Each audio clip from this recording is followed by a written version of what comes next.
بادشاہ بزرگوں کے پاس آئے تو ان کی عزت بڑھتی ہے، اور اگر نیک لوگ بادشاہوں کے دروازوں پہ جائیں تو ان کی عزت گھٹتی ہے۔ فرمایا میں نہیں جاؤں گا۔ اس نے کہا کہ امام مجھے سمجھ کوئی نہیں آتی۔ امام زین العابدین سے کہنے لگے مجھے سمجھ کوئی نہیں آتی کہ بادشاہ میں ہوں لیکن راشا آپ کے پاس ہوتا ہے۔ عجیب تماشا ہے کہ لوگوں کی تلواریں میرے ساتھ رہتی ہیں، دل آپ کے ساتھ دھڑکتے ہیں۔ میں دیکھتا ہوں کہ مدینے کے بعد ایک کٹیا میں آپ رہتے ہیں، کٹیا میں، لیکن میں دیکھتا ہوں کہ سورج بھی چڑھتا ہے تو آپ کو سلامی دے کے چڑھتا ہے، اور چاند بھی نکلتا ہے تو حسین کے بیٹے کے قدم چوم کے نکلتا ہے۔ امام زین العابدین رضی مدینے سے باہر چلے گئے، ڈیرا لگا لیا عمر بھر اسی جگہ۔ نام تو علی اوس تھا نا آپ کا، لیکن زین العابدین عبادت کرنے والوں کی زینت۔ میرے امام نے خلیفہ عبد المالک بن مروان سے کہا تو باز آ جا، میں حسین کا بیٹا ہوں، مجھے لوگوں کو اللہ اللہ سکھانے دے۔ اب میں تخت خلافت پہ بیٹھ کر نہیں، میں چٹائی پہ بیٹھ کے دین پڑھاؤں گا، اب میں فرش زمین پہ بیٹھ کے لوگوں کو اللہ اللہ سکھاؤں گا۔ امام زین العابدین کو خلیفہ عبد المالک بن مروان ہوا پتہ کیا؟ تو تھوڑی سی تاریخ بتا دوں۔ یزید کے مرنے کے بعد اس کا بیٹا آیا، وہ 40 دن تک رہا۔ میں نے 10 محرم کو بتایا تھا، اس نے کہا میں اپنے باپ کو بھی اس قابل نہیں سمجھتا تھا، چھوڑ کے چلا گیا۔ اس کے بعد حضرت عبداللہ ابن زبیر رضی اللہ تعالیٰ عنہ جو تھے، وہ کیونکہ مکہ اور مدینہ اور حجاز کے لوگوں نے انہیں اپنا امیر بنا لیا تھا، جب یزید کے بیٹے نے خلافت چھوڑی تو وہ پورے ملک کے ایک جو ہے وہ امیر بن گئے۔ ان کے درمیان ہی مروان نے سازش کی، مصر اور شام پہ اس نے اپنا تسلط جما لیا۔ مروان مرتے وقت اپنے بیٹے عبد المالک بن مروان کو بنا گیا امیر۔ عبد المالک بن مروان بڑا ظالم، بڑا خونخوار، بڑا بد تہذیب آدمی تھا۔ امام زین العابدین سے کہنے لگا کہ آپ کو آنا پڑے گا۔ آپ نے فرمایا میں کوئی نہیں آؤں گا۔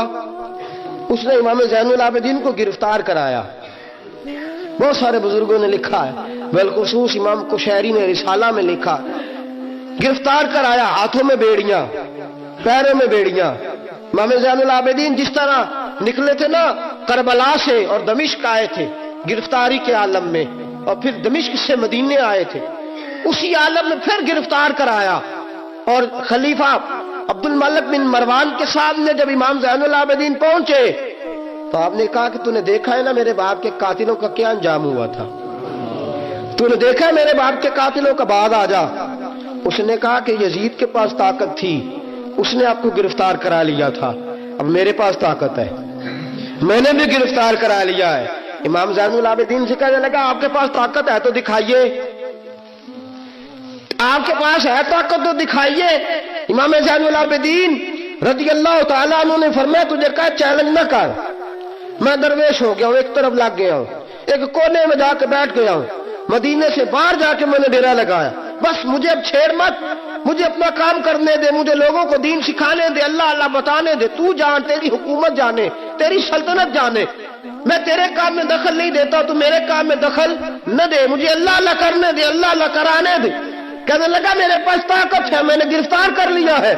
امام زین العابدین رضی اللہ تعالیٰ عنہ کے ہاتھ اور پاؤں میں بیڑیاں تھی۔ امام زین العابدین کی زبان سے نکلا اللہ اللہ اللہ۔ تیسری دفعہ جب آپ کی زبان سے اللہ نکلا ساری بیڑیاں ٹوٹ کے زمین پہ گر گئیں۔ امام زین العابدین کے لیے اٹھنے لگا، فرمایا بیٹھ جا زمین پہ۔ خلیفہ زمین پہ بیٹھا، امام زین العابدین رضی اللہ تعالیٰ عنہ نکلے۔ مجھے نہ کہنا روایت ضعیف ہے، روایتیں ضعیف ہوتی ہیں، عقیدے مضبوط ہونے چاہیے۔ حضرت امام زین العابدین پلٹے اور پلٹ کے کہنے لگے طاقت پہلے بھی ہمارے پاس تھی، طاقت آج بھی ہمارے پاس ہے، جب رب کہتا ہے ہم استعمال نہیں کرتے، اور جب کہہ دیتا ہے تو ہم استعمال کرنا شروع کر دیتے ہیں، بس اللہ کی رضا پہ راضی۔